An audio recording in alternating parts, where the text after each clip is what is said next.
Hi there guys, got a new video here for you today. What I thought I'd do is I'll show you the process of putting a pick rail onto a laminated stock. This isn't going to necessarily be a how-to, as a lot of people won't have access to the tooling I do, but a couple of people have asked me and I thought I'd show you the process. Now, working with a laminated stock is a little different than a standard wood stock, as we have the layers of lamination running the length of the stock. What this means is if we were to simply put a wood screw in here, it would bust the stock open. It would split along the lamination lines, probably down the length of the entire stock. To avoid this, what I do is I make myself a set of top hats. What these are threaded inserts that we fit into the stock so that we have a solid place to screw the pick rail to. We use machine screws and these are M5. What we'll do is fit the top hats in such a way that it's clamping the pick rail against the stock rather than trying to split it open like a wood screw would be doing. Now this is the rail I'm going to be using. It's an Atlas rail. I'll give you the part number now. It's that one there. These fit on the crowns beautifully, they just fit the stock nicely. These ones have the curved bottom, and what this does is stop it from rocking when it's fitted. The flat bottom ones only make contact in the centre, so when you're sitting on your bipod they tend to rock and move. So I choose these ones when fitting pick rails, and then they'll just be held in by some button head M5 screws. These are obviously too long, I'll cut them down to suit the stock. First one goes in the front there, and the second one goes in the rear. Don't have to use button heads, of course, you could use socket heads. I just find the button heads fit the rail really nicely. So I'll walk you through the process of what we're going to do, and I'll just show you clips as we go along. I won't be able to film the whole thing, as it's going to be a bit complicated setting the thing up in the mill and finding a spot for the camera. But I'll try and show you as much as I can. So first, what we need to do is mark out the position of the rail. I like to do this by eye. I've tried measuring it, I've tried setting up templates, but I find that because of the stock, they're not always perfectly radiused. Some are more radiused one side than the other. It's really hard to get a good accurate measurement or use a template effectively. So what I do is I just set them up by eye. It doesn't take too long, and I find the end results better. So first we put our pick rail where we want it. I like to mount these rails round this way. However, I believe the correct way is this way. But since I'm not using a sling stud, I don't think it really matters. This way just looks better to me. What I like to do first is get the vertical position of the rail. I do this by eyeing this gap and the gap at the front here and getting it so it's right where I want it. I think about there looks good. So what I'll do with a pencil, just make a little mark in the centre of each of these holes. Don't know how the camera can pick that up, but there's one there and there's one there. The next step is to find the horizontal position. So to find the horizontal position, what I use is some O-ring cord. It's nice and stretchy. However, you could use string and tie it around a feature in the stock. So I'm using this stock bolt hole here. What I'm going to do is stretch it across and join as many features of the stock as I can and try and find the middle, like so. When you've found the middle like this, what you can do is just take a note of which laminations that the O-ring cord touches. So in this instance it's on the border of a green and a brown one. You can see there it's pretty central. I'll do this properly off camera, but you can see there it's sort of bridging them two. So I'll just mark this out properly and then I'll come back when we're ready to drill. Right, so I've spent a couple minutes with the string, find my centre point which I'm happy with, and I've just spiked the holes with a little brad point to mark the laminate there, as you can see. The middle falls right on that brown lamination, so it's nice and easy. I will say it's important to both look from the top and the side. So put your pick rail on periodically and check, because it's sometimes easy to be fooled by the lines in the lamination. It's easy to get the pick rail set off to one side. So what I did was I found the middle with the O-ring cord, spiked it and then checked it. And if I line the pick rail up, so you can see there the pick rail's lined up with the holes and it's nice and in the middle. Yeah, I've got a little bit of side to side movement with the screws. There's a bit of clearance in here, but obviously it's best to try and get it as near as you can. Right, I'll get my jig and then I'll bring you back. Okay, here's the jig all laid out. It consists of 2 posts and a spreader piece up here. What we do is we use the holes for mounting the block in the stock to mount these aluminium posts, and what they do is they give us a solid mounting place for our spreader piece up here, and then we clamp the spreader piece in the vise, which allows us to drill the pilot holes for the top hat ferrules. So I'll get the jig put together and I'll bring you back in a minute. Okay, here's all the jig set up. What we've got now is a nice secure place to clamp in the vise, like so, and then we can come down with a drill and drill our pilots for the ferrules. See on the bottom there, that's where the stock bolts to the action. Then up here we have a fixed location and a slider. This means that I can use this jig for all the stocks I need to fit pick rails to. I just need to make new standoffs each time. And as you can see there, I use some nice Delrin spacers of loads of different thicknesses. I made a big bag of them and I just use them to make sure that we're not putting any bowing or tension into the stock. So in operation run, the stock is clamped like this in the vise. If you can imagine, the vise is clamping on this side, so the stock is presented like this and we drill our holes. What we do first, we use a standard drill bit for the first one. Doesn't need to be super sharp. I find it works best to use a used drill bit rather than a brand new super sharp one. It doesn't grab as much in the laminate that way, but the laminate itself is fairly soft, so it drills very easily. Once we have a pilot, we'll go through with a counterbore. These use a pilot pin here and allow us to cut the flat portion for the top of the top hats. So we get this part at the top here recessed into the stock so that it doesn't interfere with our action or hit our bottle or anything. We certainly don't want to be using butterfly bits, D bits or flat-ended drill bits. Using any of those, you run an extremely high risk of splitting the stock and causing yourself a headache. I'm talking to you, Phil. Right, so I've put it off long enough. I'll get this set up in the mill and we'll start drilling the holes. Okay guys, back over at the mill. See, got it clamped in there. Stock's not touching the vise, it's just quite close. But it's nice, rock solid. We've got our holes in the front there. See that one there, and then that one there. What I like to do is use a bit with a point on the end. This is just a machine tap, and we can use that to make sure we're all nice and centered up on the hole that we want to drill. Right, so I'll get these holes drilled and I'll bring you back and show you what we're going to do for Op 2. Right, there's the holes drilled. See there, no dramas. So now we've got to fit the second jig, flip the stock over and counterbore the holes for the top hats to go in. Right, so I'll bring you back in a second. Right, so this is mounted in the mill. Got it nicely centered on the second operation jig there. I'll give you a good look at that in a minute when we take it out the vise.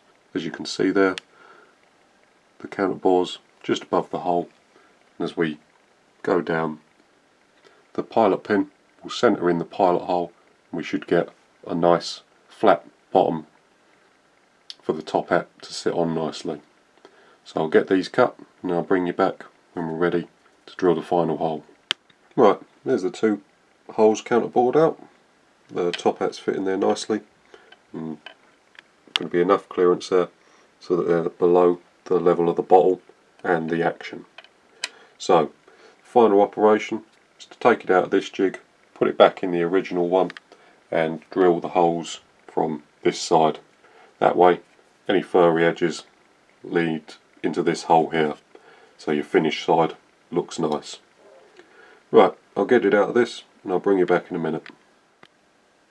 Right, okay guys, that's the final hole size done. See there, no splintering, no busting out. The top hats are a good snug fit in there, not a press fit but nice and snug so they won't go nowhere. Right, so I'll get this taken out of the vise, get it back on the table and we'll push the ferrules in. Right, now that we've got the holes all drilled, counterbored and ready to go, the final operation is to glue the ferrules in and then finally cut the screws to length. So I've mixed some epoxy up off camera and I've given the ferrules a good clean. So I use epoxy for two reasons. Number one, it stops the ferrules from becoming loose and turning when you want to either tighten or undo your pick rail.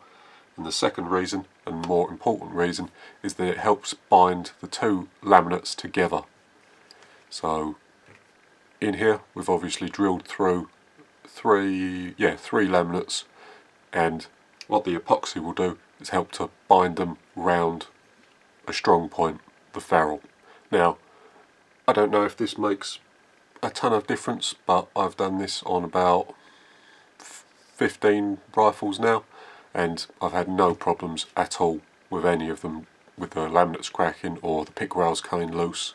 So this way works, and it's the way I do things. So let's start gluing. Right, there's the first one in. You can see the ferrule's a little proud, but it will pull down firmly when we screw the pick rail on. So I'll get the first front one on. Just a tip when you're working with epoxy resin, while it's wet, isopropyl alcohol removes and sort of melts it. So if you get any on your fingers or anywhere that you don't want it to, a small drop of isopropyl will wipe it straight away. As you can see there, there's a little blob of epoxy resin that has squirted out. It's cotton buds saturated with isopropyl alcohol. We're just going to remove it there. As you can see, once the isopropyl dries, there's no glue residue there whatsoever. So just a quick tip there. Right, so as I said before, we've got to pull the ferrules in firmly. So we'll line our pick rail up and gently screw them down. These ferrules are quite good, these are fairly snug in the stock, but if you make your ferrules too loose or you drill the holes in the top stock too big, you've got to be careful of pushing the ferrules out as you screw in the screws. Okay, so the pick rail's almost screwed down, and I just wanted to point something out. On this stock it's not too bad, but for some stocks, like the Red Wolf stock, you've got to be very careful of how the pick rail is touching the stock itself. If there's a big bow or a hollow in the stock, it's best to try and relieve the rail so that it fits closer to that profile. If you try and screw the pick rail to a bowed stock, what you might end up doing is putting pressure on the laminate and bending it and possibly cracking it. If your stock is bowed, what you may have to do is just file a little bit out of the rail so that it better fits the profile of the stock. For this one, it's not an issue, as the rail sits nice and flat on the stock, as you can see there. Right, and there we have it. So the bolts still have to be cut down, but the pick rail's on there, nice and central, and I'm pleased with how it came out. So what I've got to do is leave this for 30 minutes, make sure the epoxy goes off nice and hard, then remove the screws and turn the ends down. I won't bother showing you turning the ends of the screws down, but I'll bring you back once we're finished to give you a full overview of it. While we're waiting for the stock to dry, what I thought I'd do is give you a closer look at the little jig we used to drill the holes. So you saw it in the mill, we had the stock attached to this piece, and then we attached this piece in the second operation to counterbore the holes. It's not super complicated. It's just two stock mounting locations here and here, connected by a spreader bar here. As I said before, this is adjustable, so I can do a great number of stocks. I've used this one to do a number of different guns, crowns, red wolves, them sort of laminated stocks, and it's worked fine every single time. Took a bit of time to make, but it was well worth it. For each of the different guns I have to make new standoffs, but that's not too big a deal, as once you've made them, you've got them then, and you can just put them on as and when you need them. So you saw we used this plate and the two uprights to drill the first two pilot holes. The pilot holes were used to locate the counter bore. Again, fill, not a D-bit. The pilot hole needs to be a little smaller than the final hole we go through, as we need the pilot pin here to locate accurately and cut us a nice round hole. To do this, in the vise we use this plate here, which just screws on the side of this plate. Then we clamp it in the vise like so, and we gain access to the top of the stock for the counter bores. A jig like this is really handy as it clamps the gun nice and secure, as obviously you can't clamp a gun stock in a vise. And then for the final operation, the final drilling, we took this off and just used the base piece again. Right, so I'll get you a good close-up. Someone might want to make their own at home. It's hard to find information on stuff like this. That's why I like doing the videos. So final operation is to cut the screws down. I'll get them cut down. Then I'll show you the final part and just a couple of other little things I've been working on. Okay guys, there we go. That's the final article. Screws cut down, nice and flush there. No problem with them hitting the bottle or the action of the, as you can see there. Pick rail, nice and in the middle. Right, so just a final couple of things I thought I'd mention while we're here. Number one is the trigger guard. I've counterbored it, as you can see there. So the supplied screw fits in there nicely now, and I've scraped off all the bad paint there. I had just sprayed it with what looked like black acrylic, just painted on there. So I've scraped all that off, and what I'll probably end up doing is recoating this. I think it's powder coated, looks powder coated, it's certainly not anodised, so what I'll probably do is just touch it in with a nice etch primer, then going over it entirely with some black paint. But that's the first fix. And then the second little thing I've done is that the crown stocks normally come with these little brass ferrules, but as you can see there, that's a counterbored hole, and they supply a countersunk screw. What I do is I make up these little Delrin bushes, so one countersunk, one counter on a board. They fit in the crown stock quite nicely. In the GRS one, we only use the front countersunk one, so it fits in there nice. All it does is create a better surface area for the countersunk screw to go into. Right, so what I'll do is I'll put the gun back together, get it all actioned up, put a bipod on it, and give you a final overall shot.